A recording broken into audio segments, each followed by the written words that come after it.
Hi, I'm DJ Rad Key, and welcome to what is now my 97th vlog in the series. Thank you for joining me today on this special day. Of course, obviously, I graduated. It is September 29th, 2018. It's Saturday. No school at the Scratch Academy. There is 1 week left for me at the Scratch Academy because we do have some loose ends to tie up as far as working on EPKs, websites, business stuff, resume stuff, building our brand, marketing. We saved that all for the last week, which I talked about in past vlogs, so I wish I would have done that a month ago, but it is what it is.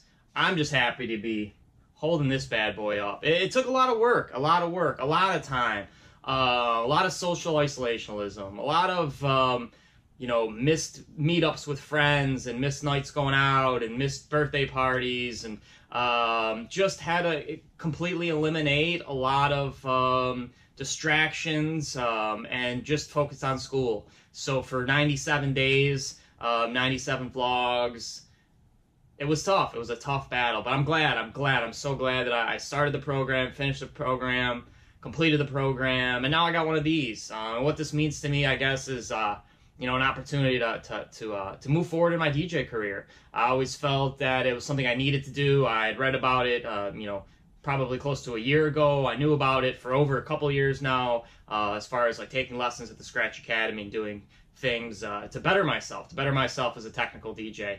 And I'm happy. I'm happy now. I'm happy I'm finished. I'm happy that I was able to complete all the steps. I was happy to get through all the exams, never had to take a retake, only missed 1 day of class. That was planned based on the basketball combine I spoke about.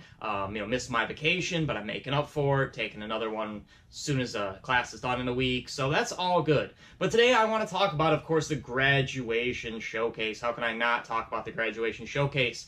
So it started at 8. And I opened. I was playing a lot of old schooler vibe, Aaliyah's, TLC's, SWV's, that kind of vibe. It was good for the crowd. There were other people there, there were other guests there, and I felt like that was appropriate music at the time. And then at 8:30, Shinobi came on, and he had 15 minutes to do his lounge set, which was much different from mine, but same kind of energy, same kind of vibe. He did a great job. I was really impressed with his songs. Then DJ Two Times, cool name.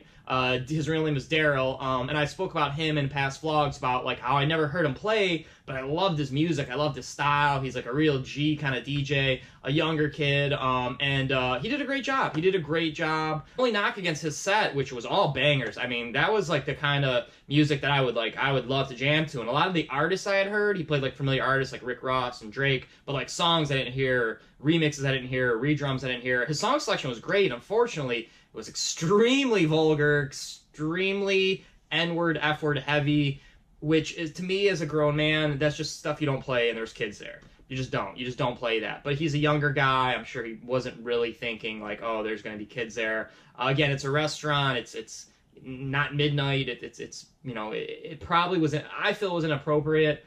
But again, it's music, and he was doing his thing. He did a great job. So shout out to Two Times. Even though he probably should have used cleaned up versions on some of the songs, because some were really bad, but whatever. Kind of brings me a point, because Shinobi, who followed him up at 9 o'clock, had mentioned to me, hey, dude, you heard my set, right? And I'm like, yeah, of course. He's like, what should I do about that Drake song? And he's using a Drake acapella and a remix, actually a live mashup, which was cool, but it was very N-word and F-word heavy, and I'm like, honestly, drop it. Like, don't do it. Like, flat out, don't do it. He had his family there, which is cool. The Garcias and the Martinezes and his clan were representing. So Shinobi's set was great. I knew it would be. I mean, he's a standout DJ, much more talented than me, like I said multiple times. The most talented DJ in that academy other than the professors, by far. There's definitely, it's a super talented group of people. And after last night, I realized, like, some of these people actually a lot more talented than I thought. Especially the next guy. Worley at 9:15 was really blowing my mind. I think I spoke, on a past vlog about him being like a mediocre DJ, that he could probably find work. He was always a really nice guy to me, and I don't want to insult him by saying he was a mediocre DJ. I'm just saying, like, I was never back in the studio being like, wow, Worley's cutting it off. The guy's amazing. Like, he was always playing good music, real cordial, and it just seemed like a fun family guy. He brought his family there, and they were rolling like 12 deep. Little kids to grandma was there, I think, even. So shout out to Worley. He did a great job. Me and Shinobi were sitting there like, whoa, dude, I did not see this coming. Because Shinobi's heard Worley before, but again, he's got to play his top 40 and whatever, but he had a great set. He had good rap mixed in with good bangers, but not too generic. He did a great job. Thumbs up to Whirly, man. Plaque ceremony did get started at 9:30.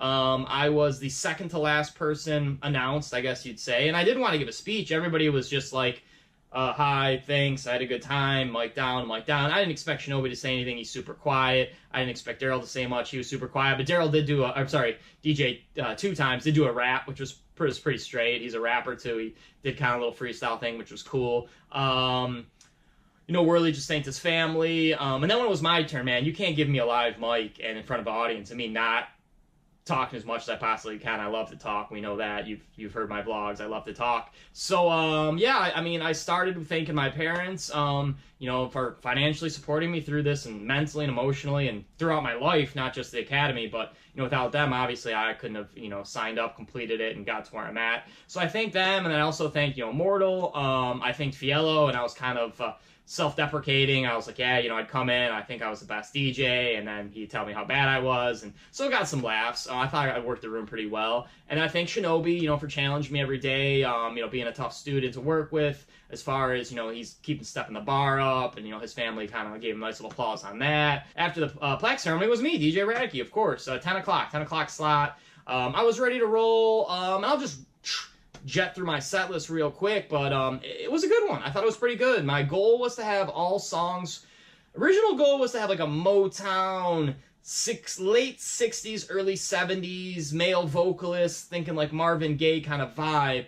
But the problem is like those songs just weren't high energy enough for a 10 o'clock slot on a Friday night.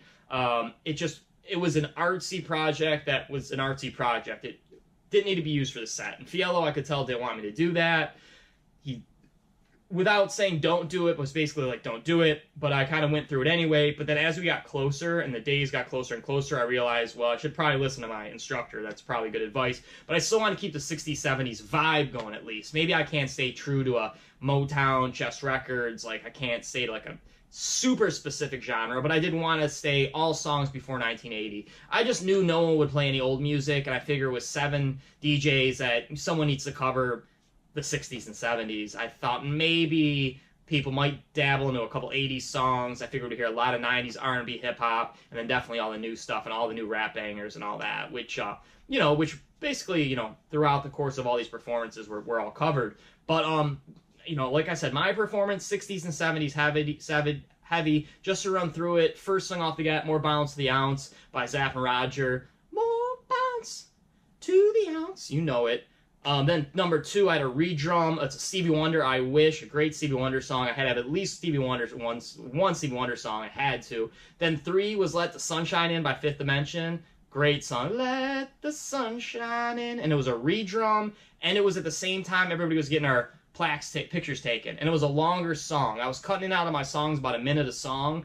I did do 12 songs in 15 minutes. So I was like, oh man, I want to get my picture taken, but I also don't want to mess up my flow as a DJ because I gotta play music. So it was cool. It was cool because that song seemed like a really good song to play while everybody was getting their pictures taken with the plaques and stuff. So that was cool. And that, keeps into that 70s vibe. Then I roll with I Had to Have a Temptation song. I wanted to have 2, but I only ended up having 1. Ain't Too Proud to Beg. Great Temptation song. It was a perfect song at the perfect time, perfect vibe. I mean, I'm so glad I had that song in my set. And then Gimme Shelter by the Rolling Stones. I love the Stones. I wanted at least one Stones song. I love that song. I had a great redrum of it. It was awesome. It worked.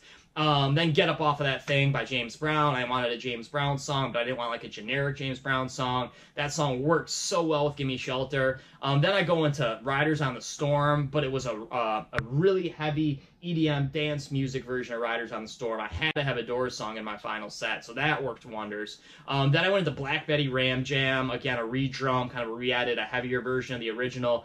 That worked awesome. I love that song. Love Black Betty Ram Jam. And then Sweet Memories. So this is kind of an asterisk. It is by CID and Cascade, but it samples Four Tops. It samples of Four Tops. It's the same old song. It's the same old song. And that one. So it's sampled the Four Tops. Again, it wasn't really, it's a new song, but the song structure is based on a 1960s song.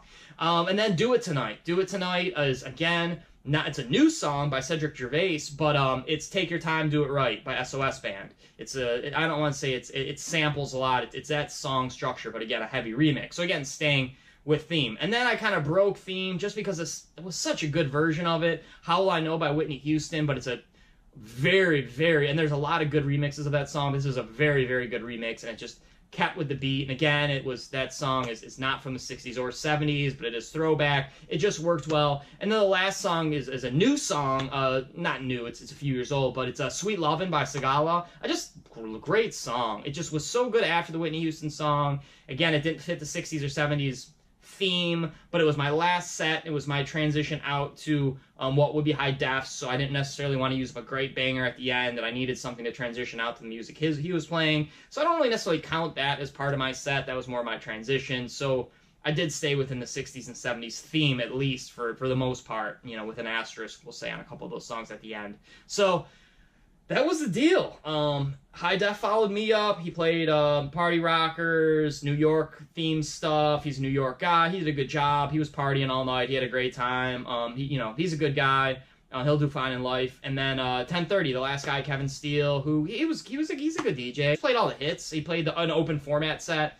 Basically played a straight open format set. It was good. The one thing, like the knock on the evening was, I know Shinobi wanted to play with the teachers. Because the last time around, again in Vlog 62, if you want to check it out, there was all the instructros, Knockers, Fiello, and Immortal, did like a DJ scratch-off thing, which was really cool. I didn't jump in just because I was too inexperienced at the time. I probably wouldn't have done it again this time. It's not my thing. But I know my boy Shinobi wanted to do it, and they didn't do it this time. I don't know why. I'm always kind of bummed about it, but oh well, life is life, right? So Kevin Steele actually does like a 45-minute set. Shinobi even mentioned, he's like, man, he's been up there for like 40 minutes now. I was like, he has. It was a while. He did a good job. But like, I know my boy Shinobi wanted to get some scratching in. But regardless, he went on till about 11:15. Then Immortal jumped on. Immortal's sick. He did a 10-minute routine. It was sick. Every song was just super creative transitions, bringing stuff out, back, and that's why he's the man. That's why he's the academy director and the man around the place. And then Fiello, of course, he tore it up too. He did about a 10-minute set. And right around 11:35-ish, 11:40, that was it. Party was over. It was a good time. Again, thumbs up. Thanks to Patty Max for having us, hosting us. Thanks for putting this in my hands, Scratch Academy. Much love, And as always, be good to people, be nice, be courteous, smile to people who needs it, tell your parents thank you, and just be a good human being, man. Things will work out for you. And as always, see everything as DJ Rad Key on DJRadkey.com, of course, and peace.